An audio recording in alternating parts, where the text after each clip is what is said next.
Saya dengan lafaz Bismillahirrahmanirrahim melancarkan inisiatif Malaysia Digital.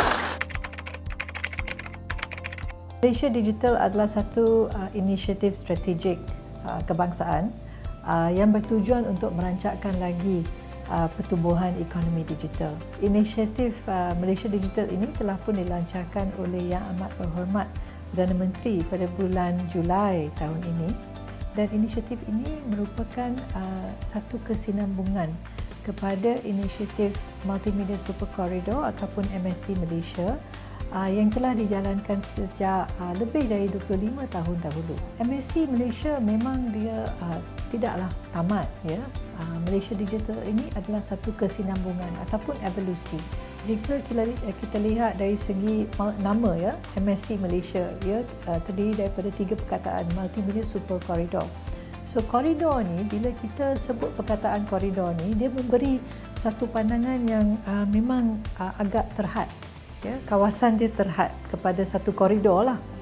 Tetapi sekarang dengan pandemik COVID-19, dengan digitalisasi yang semakin berkembang pesat, kami melihat tak perlu menghadkan perkembangan sektor ini kepada sesuatu kawasan geografik. Ya, jadi nama Multimedia Super Corridor ini perlu diperbaharui dan kami memanggilnya Malaysia Digital. Sebab hasrat adalah untuk meluaskan apa yang telah dicapai di koridor-koridor tersebut ke seluruh negara, supaya semua rakyat Malaysia dan semua perniagaan di Malaysia boleh merasa apa dia impak daripada ekonomi digital ni. Ya, pertama sekali. Yang kedua, dari segi Multimedia Super Corridor MSC Malaysia ni, memang banyak kejayaan telah pun dicapai, ya. Dari segi penarikan pelabur yang bernilai tinggi, ya, ataupun dari segi perkembangan syarikat-syarikat teknologi tempatan, kami dah ada satu unicorn, ya, di Malaysia sekarang ini, iaitu Kasem, ya. Ketiganya adalah dari segi menyediakan pekerjaan yang bernilai tinggi untuk rakyat Malaysia. Jadi MSC Malaysia ni memang dia berjaya dan banyak pencapaian, dan hasrat kami adalah bagaimana nak raise the bar, bagaimana nak meninggikan lagi pencapaian melalui inisiatif Malaysia Digital, dan kami nak menjadikan Malaysia Digital ini amat inklusif, ya, se-inklusif yang boleh, supaya dari Perlis sehingga ke Johor, sehingga ke Kota Baru, sehingga ke Sabah Sarawak, semua boleh mendapat manfaat dan melibatkan diri di dalam ekonomi digital. Misi Malaysia Digital adalah untuk menerajui ekonomi digital ini melalui pelaburan dan juga perniagaan yang bernilai tinggi, ya, khususnya dalam bidang digital. Kami juga berhasrat untuk memangkinkan transformasi digital di sektor-sektor yang saya sebut tadi melalui program Mangkin Malaysia Digital ataupun Pemangkin. Dan ketiganya adalah untuk bekerjasama dengan agensi-agensi yang tertentu untuk memastikan pembangunan polisi-polisi yang inklusif, ya, yang melibatkan teknologi digital. Beberapa strategi yang MDEC telah pun merangka dalam pencapaian inisiatif Malaysia Digital ini. Pertama sekali adalah untuk menarik pelaburan dan juga pekerjaan bernilai tinggi ke Malaysia, ya.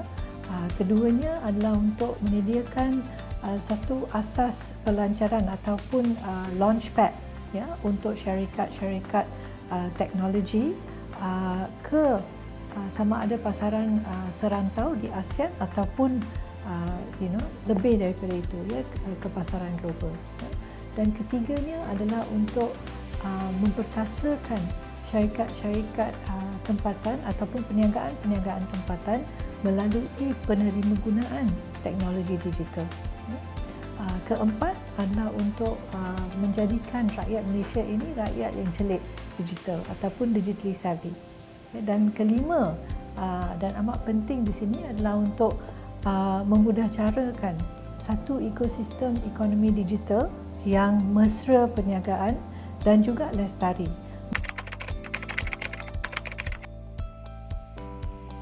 Buat masa ini, kerajaan telah pun mengenal pasti dua program pemangkin.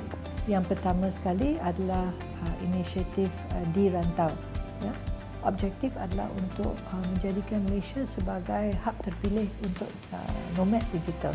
Melalui inisiatif digital nomad ini juga kami expect bahawa digital nomad ini dia akan berbelanja ya, di perniagaan-perniagaan tempatan, khususnya perniagaan pelancongan ya, melalui homestay, melalui hotel-hotel yang dia tinggal ya, dan melalui langganan ke restoran ya, dan sebagainya. So melalui itu kami akan lihat pendapatan sektor pelancongan juga akan mendapat manfaat lah. Inisiatif pemangkin yang kedua adalah inisiatif digital trade. Dan inisiatif ataupun program mangkin ini berhasrat untuk melancarkan lagi pembangunan sektor e-dagang. Apatah lagi dengan pandemik hari itu kan, kita lihat e-dagang memang dia dah pecut lah. Sekarang hasrat kami adalah untuk membolehkan cross border ya, ataupun ekspor untuk e-commerce merchants lah, ataupun pedagang-pedagang peniaga-peniaga e-commerce yang ada di Malaysia. Kita nak membolehkan perniagaan merentas sempadan. Digital trade ini juga menyokong pergerakan dan kelancaran data di antara perniagaan untuk meningkatkan efisiensi dan juga tahap trust ataupun kebolehpercayaan transaksi ya, di merentas semua sektor yang melibatkan e-dagang. Dunia digital ini adalah satu kemudahan untuk kita melangkaui apa yang kita tak boleh buat lah, maksudnya kan. Jadi dia bersifat global. Kita di Malaysia boleh buat perniagaan sampai ke merata dunia lah. So bagi saya era digital ni satu yang membantu, sangat banyak membantu dalam perniagaan saya lah. Dan saya tak sangka yang dengan penggunaan media, dengan penggunaan digital era ni, dia sangat bantu untuk saya memperluaskan ni. Sebenarnya digital sekarang memang penting sangat lah. Memang penting sangat. Sebenarnya dalam digital ni kita boleh gunakan untuk sebarkan lagi maklumat-maklumat. Mengetahui maklumat dan kalau segi perniagaan usahawan, maka kita boleh promosi kat dalam tu. Sekarang ni pun kita dengan banyak penyakit, kadang-kadang kita tak perlu nak keluar rumah. Duduk dekat rumah, kita buka kita punya Facebook ke, WhatsApp ke apa ke, dan kita melalui itu kita boleh menjanakan perniagaan kita. Dia memang bagus sekali lah apa yang Perdana Menteri kita buat baru-baru ni. Syukur Alhamdulillah lah. Menerusi digital ni juga, pasaran kita, produk-produk kita dapat ke pasaran luar lah, ke negeri-negeri luar. Dia sangat memudahkan. Bukan sahaja untuk tugasan, tapi untuk harian kita. Maksudnya untuk bayar bil, untuk tugasan kita of course, sebab kita dah memang ke arah digital. Semuanya kita paperless sekarang ni.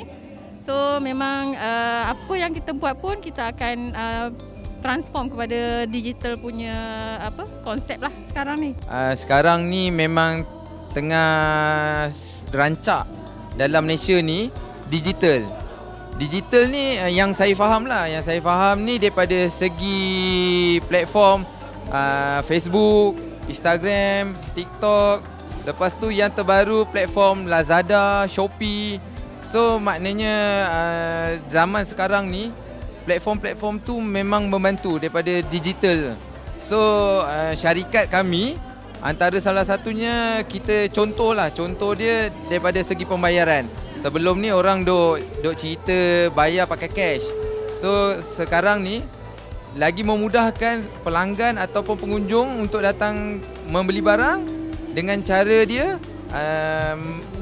mengimbas dalam pembankan, iaitu Maybank to You ke ataupun Tashengo e-wallet, Boost. So macam-macam platform untuk boleh buat pembayaran. Saya guna macam Shopee, Lazada semua kan.